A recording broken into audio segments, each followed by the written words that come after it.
There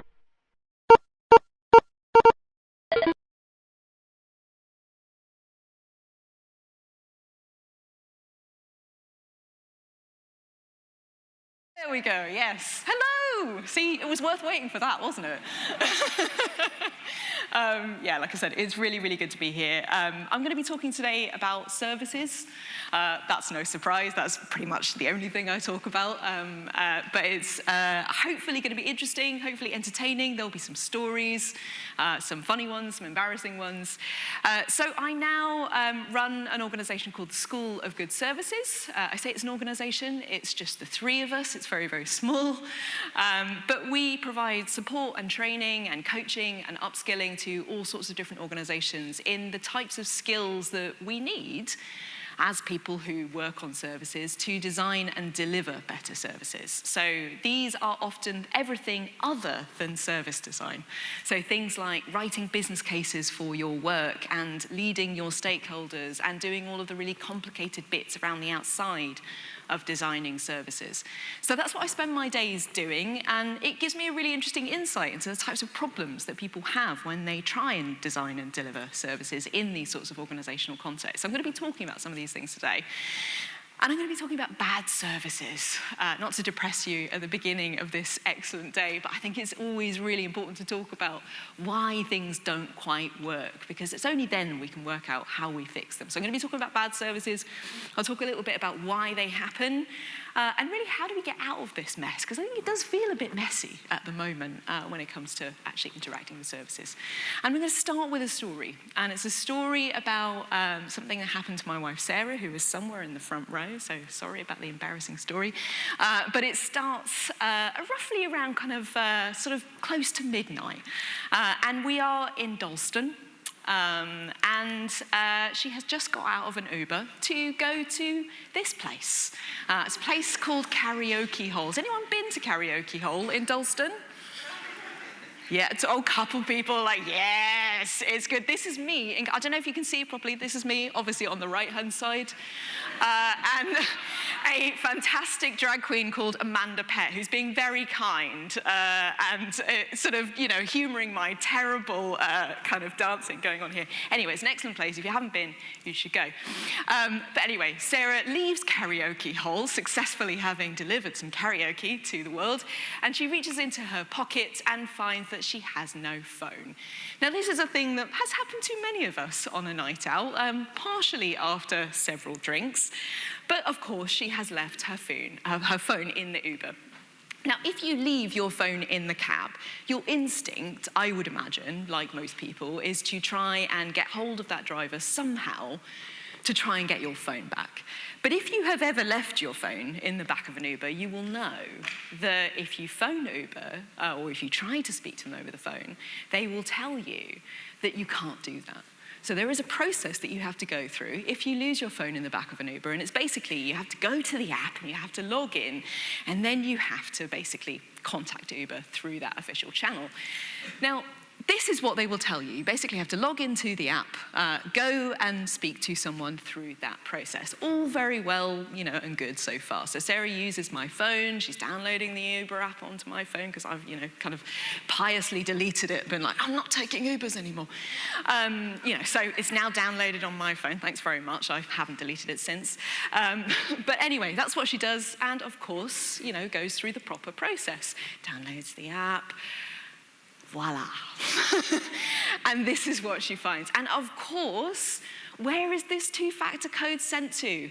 It's sent to her phone, which is in the back of the Uber, right? Who has been in this process before? Who's had this experience? Yeah, literally probably everyone. If you haven't been through this, you will have lost your phone and not been able to access your email or your work stuff or something else. This is the reality that we now live in, where if you lose your phone, you really are disrupting your life. In fact, actually, Sarah and I were just in Chile a couple of weeks ago, and we met a guy who had been on holiday for 3 months, lost his phone, and basically said to us, "My phone is my life. I can't get home anymore."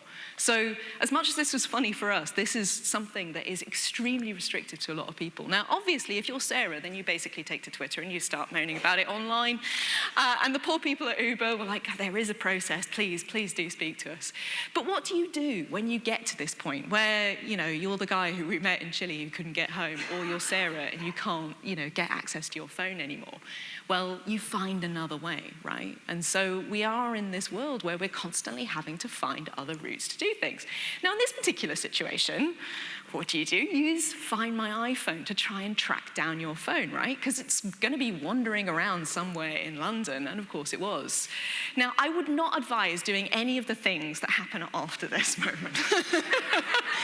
Because Sarah thought it was a really good idea after a night out or karaoke hall to get on her bike and try and follow her phone around London. At which point we realised that GPS is not accurate at all, because this cab was nowhere to be seen, obviously. So 6 hours later, extremely dedicated and very sober Sarah comes home, only to find that, of course, thankfully, her phone has had just enough battery to realise that it has stopped somewhere. It looks like, Chadwell Heath is basically near Dagenham.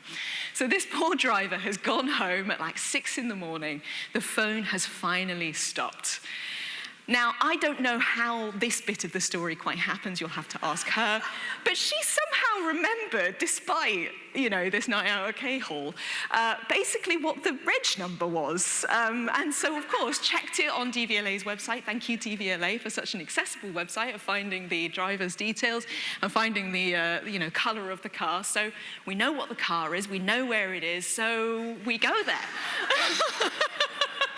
And I'm so sorry, babe, this is a very hungover shot, isn't it? Look at that, complete with the sparkling water that is required after a night like this.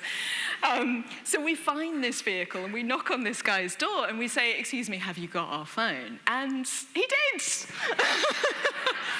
So there is a happy end to this story. But this is not an unusual thing to happen in the back of an Uber. In fact, it's such a funny thing that actually Uber kind of make a bit of a joke about it. And I don't know if you can see that list there, but this is all of the funny things that have been lost in the back of an Uber that they, kind of is so common that they make a joke out of it, including quite a lot of fish-related things, which I thought was a bit weird. So, a cooler full of fish, fresh shrimp. A lot of people are taking seafood in the back of Ubers, which I don't really understand, including lots of rabbit legs, no, weird. But the solution to this, of course, is a bit of a sticking plaster. And I'm thankful to say that Uber have now fixed part of this process, but it used to be that basically you hit a link on their Twitter account, which is mostly people saying they've lost stuff in the back of an Uber. It's quite interesting to watch the replies. And you basically tell them that something is lost, and of course you never get it back ever again. Now, the reason why I'm telling you this story is partially to embarrass Sarah, but also to ask the question, is this genuinely the utopia that we all imagined? Because I don't think it is. You can get an Uber anywhere that you want to, but if you lose your phone, then no, you've screwed. But of course, losing your phone in the back of an Uber is not an unusual thing to do, so why are we not thinking about these sorts of occasions? And I think it whenever these things sort of happen to me, I always think to myself, bad services are costing us so much of our effort, so much of our time. And yes, it is easier to do many, many different things, but if we stray from the deviated pathway that is right in front of us, then often it becomes much, much harder. And they cost us time, they cost us money, they put us at risk. That poor driver did not want to see us in the morning when we turned up to get our phone. We also didn't want to be there either, but think about it. It's not great to have a tracking device in the back of your cab with someone working out where you are. And bad services over time, they ruin people's lives. I'm sure you can all think of examples of public and private sector services, particularly in the news recently, where, small things that have gone wrong have massive impacts on people's lives. And if we look at this systematically and we start to think about the impact this is having, not just on us as individuals, but on us as society, we start to realize this is huge. And if you look at London just as a city on its own and the impact of some of these services, essentially since the dawn of Uber, we've seen a 57% increase in the number of taxis in London. Now, yes, we've seen a decrease in cars, but in total, no, we haven't, because we've seen an increase in the number of taxis. So less, private vehicles, more taxis, more cars on the road. That wasn't supposed to happen. It was supposed to be something where we used the existing cars to give people lifts. That wasn't supposed to be the idea.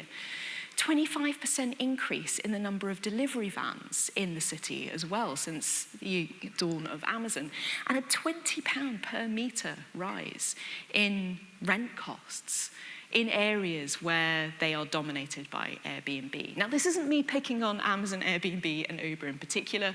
These are just some examples of the kind of systematic overhead that we're facing as a society because of this kind of seamless ease of use that we're not necessarily thinking about the impacts on. And what I want to say today is that we took part in this. I took part in this, this particular situation. And does anyone remember the sharing economy? That whole idea? Yeah, kinda. But this was the big idea, kind of like circa 2005, everyone was talking about the sharing economy. We weren't gonna use, our own cars anymore. We were gonna be all sharing things. We could somehow, reduce our impact on the planet because we weren't having ownership over things and cars and houses anymore. Didn't happen. But this is the type of thing we were talking about. This is actually a journal from the Service Design Network publication, which talks about things that are going on in service design. And it talks about how amazing the sharing economy will be and how fantastic an impact it will have on public services as well. This is a map of the searches for the sharing economy and where we got kind of excited about it. And you can see, there's a sort of like rumbling around the kind of sort of 2004, 2005 mark. Went very, very quiet, didn't really pick off. And then suddenly, around 2015, it kicks off. I wonder why that was. Austerity. Basically, we started to reduce our public spending on services dramatically. And what did? We said, well, you're going to have to go and fix it yourself. You're going to have to start, cooking meals for your neighbors. We can't provide public services for you anymore. So this idea of the sharing economy, this idea of austerity are interlinked with each other. And the reason why I'm telling you this is because I think often we just don't really necessarily think about these broader patterns that are happening, that are driving the work that we're working on, but they're right there. And there's a really brilliant quote by the fantastic designer Victor Papanek that said, there are few professions more harmful than industrial design. And that was true. That used to be true back in the days where we did not have things that scaled as rapidly as digital services. But I think we need to update this now. And I think there are few professions more harmful than industrial design, and service design can be one of them if we don't think through the consequences of our actions. And we have to. We cannot just be thinking about individual users anymore. And the problem we have at the moment is we're kind of on our own with this, right? The law is not going to save us. We do not have the legislation, we don't have the standards out there that are going to stop us from doing bad things. And just to give you an example of this, a story from 2019, which I don't know if anyone kind of heard about, but it didn't really make the news very much, but it was fascinating if you followed it, of basically Airbnb versus France, which is quite, like, kudos to Airbnb to be like, yeah, I'm going to take on all of France. But basically, the French authorities were trying to take Airbnb to court to basically prove that they were, in fact, a holiday rental company, right? Which they are. I hope that's not controversial. They do rent properties. So they basically took Airbnb to court and they said, right, okay, if you are a holiday rental company, you have to start conforming to a law called the Hugot Law. And the Hugot Law is a very sensible law. It's one of several different laws that regulate property rental in France. But it basically says that you can't do things like, rapidly change your pricing once someone's already bought something. As a rental operating company, you have to conform to certain ethical standards. You have to be registered. All of these sorts of things that kind of on the back end make sense and keep that market from being completely, sort of wild and out there. So what happened as a result of this is, and this is the type of thing that I read at 4 a.m, is basically they lost. France lost, Airbnb won, and they won because they managed to argue that they were not, in fact, a rental company, that they were, in fact, an information society service, which I don't know about you, but the thing that kind of really springs to mind when I think about an information society service is some kind of like really horrendous, debutante ball where, all of these information society services are kind of coming down the stairs. Anyway, that's what comes to my mind. But the actual origin of the Information Society Service is quite interesting. It was an idea that was created, basically, to generate a kind of no man's land for digital services right back at the beginning of the internet. So when the internet was this fantastic, amazing, exciting tool that was really open, we had net neutrality, all of those lovely things that we like to remember, we created this international kind of piece of legislation. It basically said, if you are a service that sort of does most of your stuff digitally, then you don't really have to conform to the laws of the country that you're operating in. And this is it, basically. The information society services are defined as services normally provided for remuneration at a distance by electronic means at the individual request of the recipient of that service. Now, that could literally be anything now. That, back in the 90s, that was a very small number of things, but that is most things now. And we have not updated this law. And it has provided not just a loophole, but a massive gaping, kind of like walkway for so much stuff to happen in our countries, across our borders, with no agreement of the people who are living in those places, of the communities who are affected, or any of those other things. And this is fantastic. This is an excerpt from the court case, and I can try and read it here. Airbnb Ireland denies acting as a real estate agent and claims that the Hugot Law is inapplicable on the grounds that it is incompatible with this particular directive. To illustrate my point, I won't read the entire thing, but basically they argued that because no one turns up from Airbnb when you check into your house, they're an information society service, which, of course, won. So what we're saying with these pieces of legislation, with these sorts of laws that are everywhere, by the way, this is a European one, but they exist in the States and in other territories as well, that basically, TLDR, if you don't own something, so if you don't own the cars, or you don't own the delivery drivers, or you don't own the property, then you're not really responsible as an organization for what happens as a result of it. So Airbnb not responsible for the fact that, rental prices in some areas have gone up so much that people can't live there anymore. Uber are not responsible for the fact that London is flooded with taxis. It's not their fault. They just did, they just provided a great information society service. But the thing with laws is that they represent what we already think. And what we already think about digital services is that basically, we don't really have to conform to the law because they're different to physical things. We believe that basically being a service allows us to break rules that we would apply to other things. And just to illustrate this, when we design products that might have harmful effects on us, things like cars, we have to prototype them, we have to test them. There are standards that those things meet. Even when it comes to something incredibly minor, like this example over here. This is one of my favorites. This is a list of products that were recalled in the UK recently, and includes Lactalis UK recalls seriously melting pot because the glass pot may break when heated. Now, I can't imagine anything more British than basically a microwave fondue, but don't buy one because it will break in the microwave. There are 2 ISO standards for cups of tea. I mean, it's a little bit silly on the other end of the spectrum. Maybe we should regulate products slightly less. But we don't hold services to the same sort of standards that we hold products to.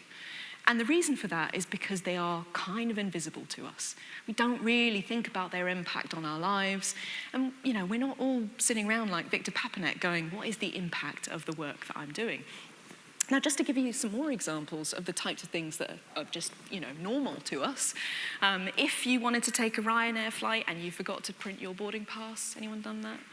Yes. Thank you very much. That'll be £60. So if you don't print your boarding pass and you turn up and you don't have the app, you don't have Wi-Fi, you can't download it, they will charge you £60 to print your boarding pass. If you want to get yourself some insurance, then you will absolutely be able to use any number of the millions of price comparison websites out there. But can you tell whether or not there's support 24 hours when you break your leg on the side of a mountain? No, you can't. So, these sorts of service elements are not obvious to us when we're buying these sorts of services. And if we want to look at government, there's some interesting stuff happening out there because we don't really think about what we do as services. So increasingly, we're starting to see API-first services from government, which is fantastic, excellent. It means that, we can do things like file our tax returns via other software. We don't have to go to HMRC services. But what we're also starting to see is an increase in the number of API-only services, which means that we cannot now interact with government directly. We have to go via a private third party, and that private third party can charge us. They can make a service that potentially isn't accessible, does all sorts of other things. Is this privatization? I think it is. But does anyone think it's privatization? Is it hitting the news? No, it's not. So we get away with stuff because it's a service that we would not get away with if it was a, electric company or something that was physical and tangible. So the question is, how do we get out of this mess? Now I've depressed you all at the beginning of today's conference. And I think, honestly, the answer to this is understanding what it means to be a service provider today. Not just in our impact to individual users or in our impact to our organizations, but in our impact to the world and to society. And what happens not just in the short term, but the long term as well.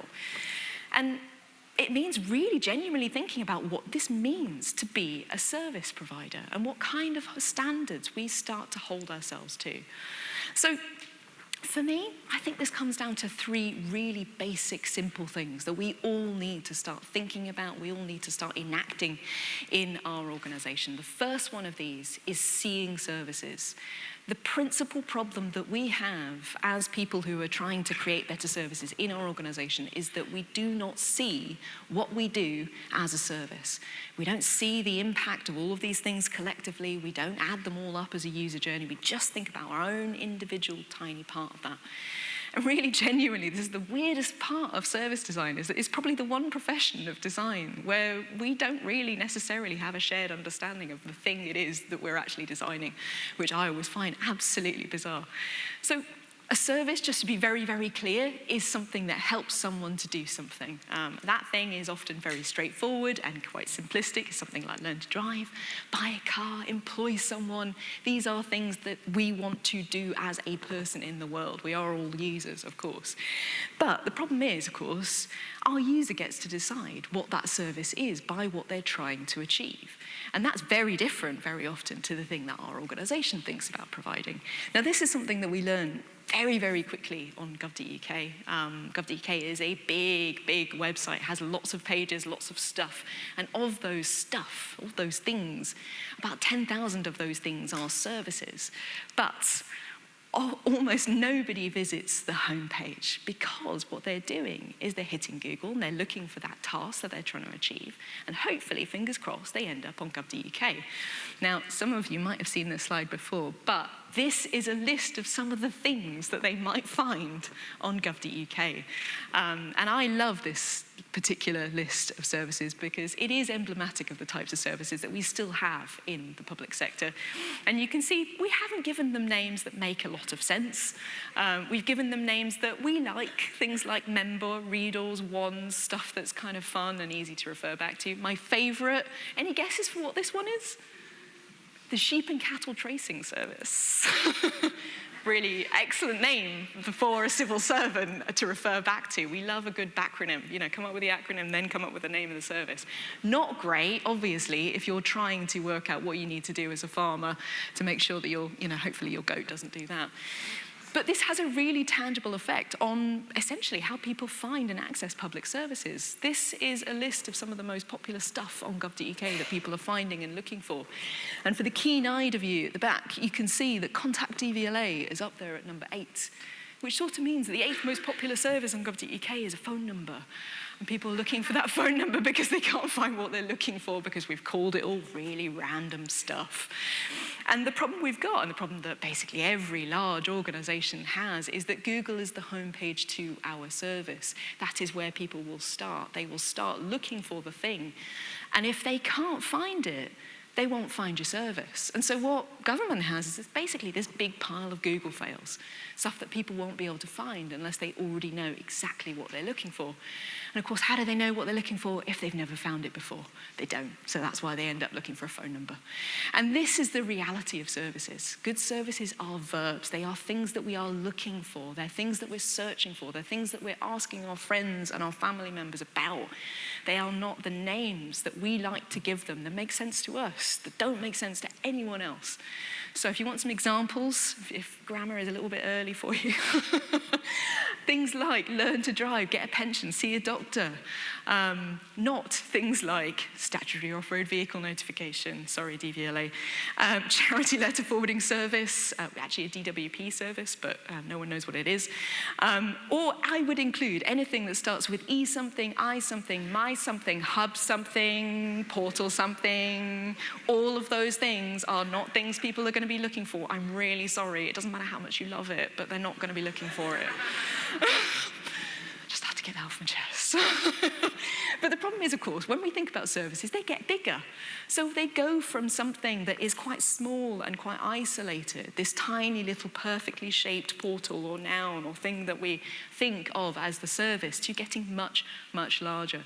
So if we think about something like a healthcare journey, yes, of course, you've got, going to see your GP, getting an appointment for your GP, whatever that thing is, but you've got a much, much larger journey that is included in that overall task that someone is trying to get done.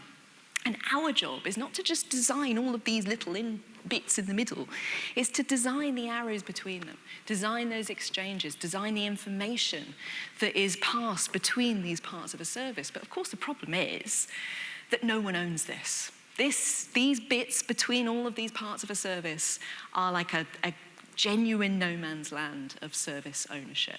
They are not owned by one particular part of the NHS or any other organisation that is in this same situation.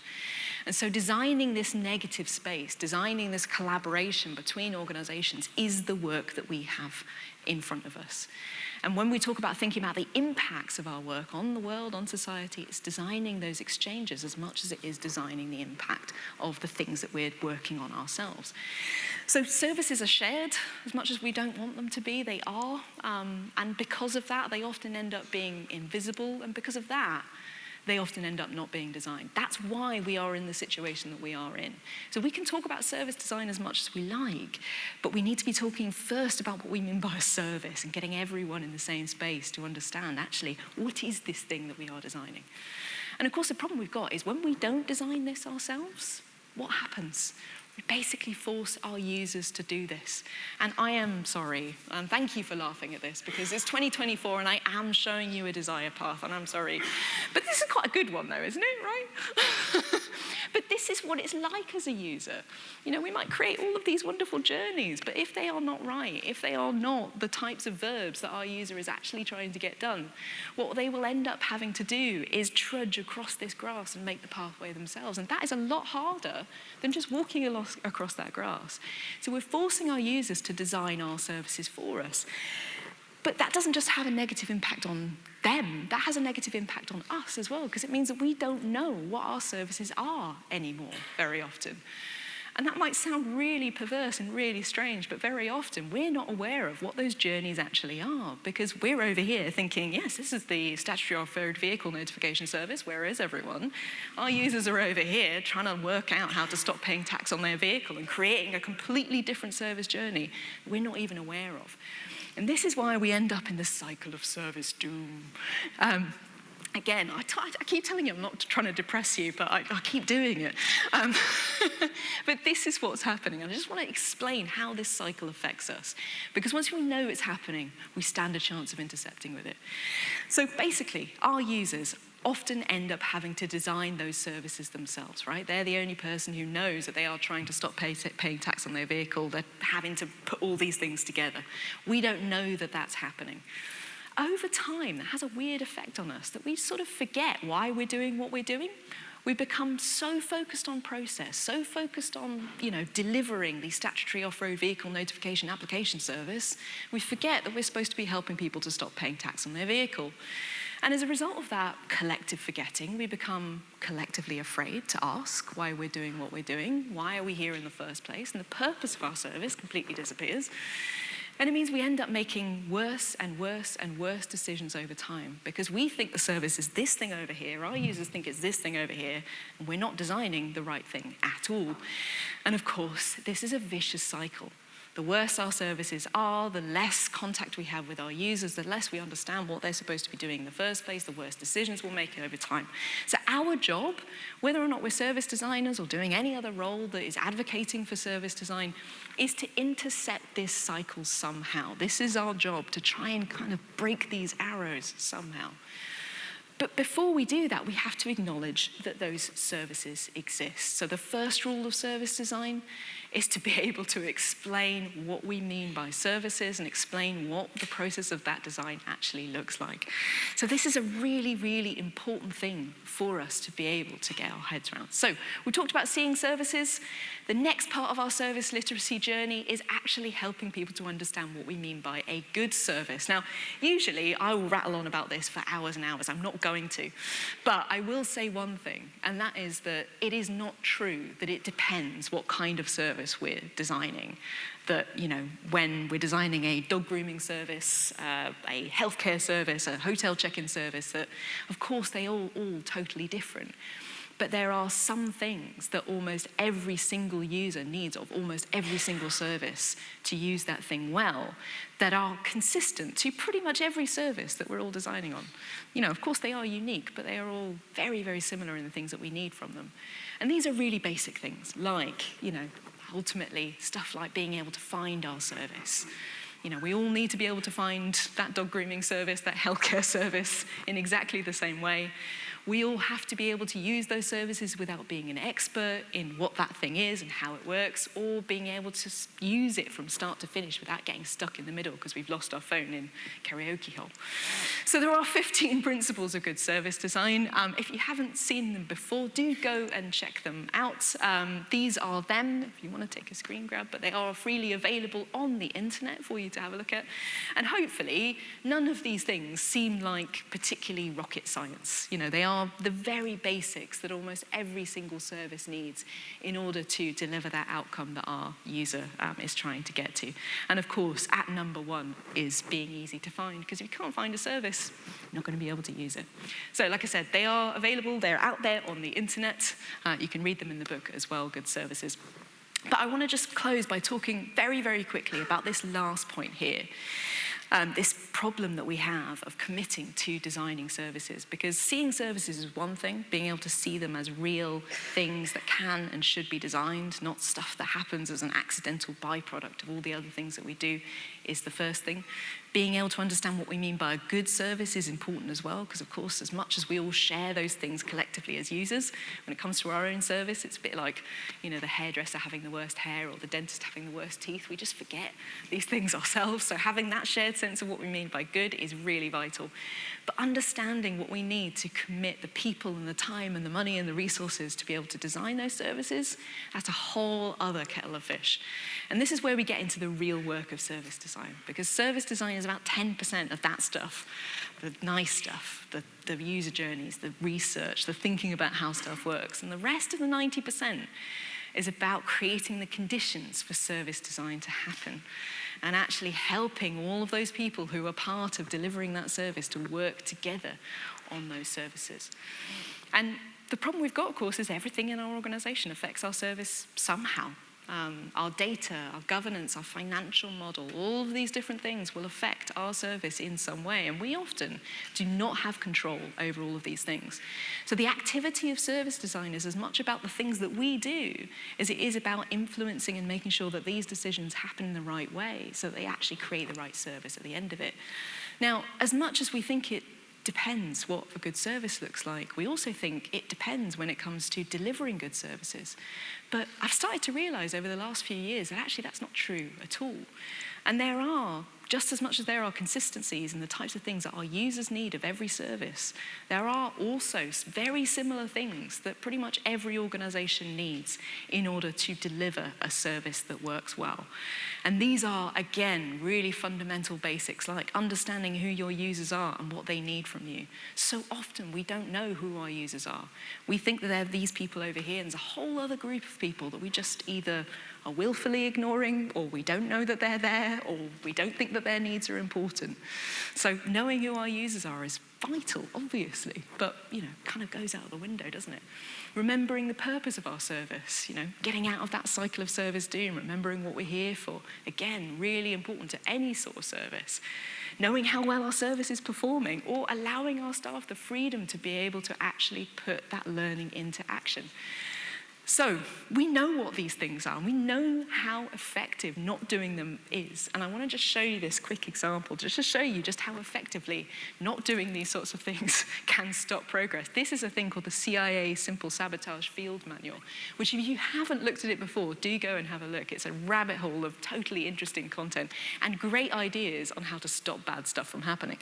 And it was basically a guide that was given to CIA agents in the 1940s in the US to intercept with enemy organizations. And it includes some fantastic advice, things like bringing up irrelevant issues as frequently as possible. Love that one. When possible, referring all matters to committees for further consideration. Try to make those committees never less than 5. So if you find yourself in a meeting with more than 5 people, just start looking around. Or this one here, advocate for caution. Be reasonable and urge your fellow people to basically avoid haste, which might result in embarrassment or difficulties later on. I have heard that so many times. Lou, you can't boil the ocean, Lou. This sounds really dangerous. Or this one over here, insist on perfection on even minor things so that the overall point of what you're trying to do is lost. Perfect. I wish I'd done that so many times. So when it comes to getting over this stuff, I just want to say really quickly, I think sometimes we blame ourselves. We go into a room and we think that the thing that we need is confidence. And that's not the thing we need. The thing that we need is to understand why people in our organizations are doing this to themselves. Why are we doing it to ourselves? What is the problem that we have? What's stopping us from moving forward? And honestly, the people who manage to overcome this type of stuff are often the least confident people, because they're the people who prepare for those conversations. They're the people who go and research their stakeholders. They're the people who understand what the problems of the organization are. They don't just walk into a room and assume that they know everyone. So what we're dealing with is actually genuinely a whole other set of skills, a set of skills that we didn't learn in design school, if we did go to design school, or any other course that we've taken very often. And it's the skills that are involved in that 90% of work that we have to do it. So I'm just going to sort of run through very quickly a list of some of the 10 causes of bad service design. And I want you to just be thinking in the background of whether or not any of these things resonate for you. But this is something that I'm still working on at the moment. So number 1, the cause for bad service design. If we don't know the outcome of what we're trying to achieve, we think we're delivering a service over here, and in reality, our users want something completely different. We don't know who our users are or what they need. You don't understand your materials. If we don't actually know how the internet works, we think that it's just going to stop and we can do the design and just leave it for another 10 years. You don't know what your services are. Because of all of these things, we don't understand what the services actually are. We don't know where they are in the organization. We don't measure whether or not our services are performing well. Our organizations weren't structured to deliver services. Yeah. Our staff have no ability to change anything. We're not prioritizing enough. We're doing too much with too little. We're afraid of taking any risks. This is a massive one, particularly now that we're in this state of austerity, become very short-sighted about things at the moment. And lastly, I'm glad to say this one doesn't affect many people, but we think we can get away with it. So, going back to this point here, to get over these things, we need to start developing the skills of that 90% of work that we are involved in, and actually acknowledging that genuinely service design is all of this work. So, if you're interested in all of this, minor plug for Sarah's workshop this afternoon. She will be doing a pub quiz. She will be doing it sober, though, just to be clear. So, to just kind of wrap up, what we're talking about here is creating service literacy in ourselves, in our organisation. And that means our ability to see services as real things that can and should be designed, being able to actually share a sense of what we mean by actual good services, all being able to pull in the same direction, and then developing the ability to overcome all of those kind of whataboutery situations that we know so well, and to be able to actually get the commitment to design and deliver those better services. And this means that actually creating conditions for service design is the work. That is the work that we're involved in, and it means that all of these things are as much service design as thinking about what users need and how our services work and what the user journey actually is. And this work is not easy. I think that's really important. I'm not standing up here and saying, you can just flip a switch and you can go and change your services. This is a years-long activity, and it's not a sprint, it's not even a marathon, it's a relay race with all of us working together across these organizational boundaries to actually deliver services that work. And I want to just leave you with a quote that frightened the hell out of me when I first heard it. My first boss in the civil service said to me, "Lou, the people who get stuff done are the people who survive the longest." Sort of with a wizened look in his eye. And I was like, gee, that is absolutely petrifying, mate. Can you just, give it a rest? But it's true. Genuinely. And that doesn't mean that we have to keep slugging away. We have the personal choice to prioritize our time to do something else, and that is okay. But often this is a long game, and we have to plant a seed and watch everyone basically trample over it and come back to it and find that it's grown in 18 months' time. That is the work. That's how it works. And this is, like I said, a relay race between so many people. If you think about all those different connections in your service, there's hundreds of people who are involved in delivering that service. But just because it's hard doesn't mean it needs to be complicated. There are some simple things that we can work through here. So, spoiler alert, there's going to be a new book. It's going to be called Bad Services, about what these problems are and how we overcome them. And I'm saying it here as much to kind of like G myself into actually finishing writing it. Haven't finished it. So if you've got ideas, come to me at the end. I might be typing in the corner, but it will be called Bad Services. And thank you so much. If you are interested in anything that I've talked about, there's some free stuff, blog posts. You can find them on God.services. Ooh, that's a different service. Good.services. Thank you very much.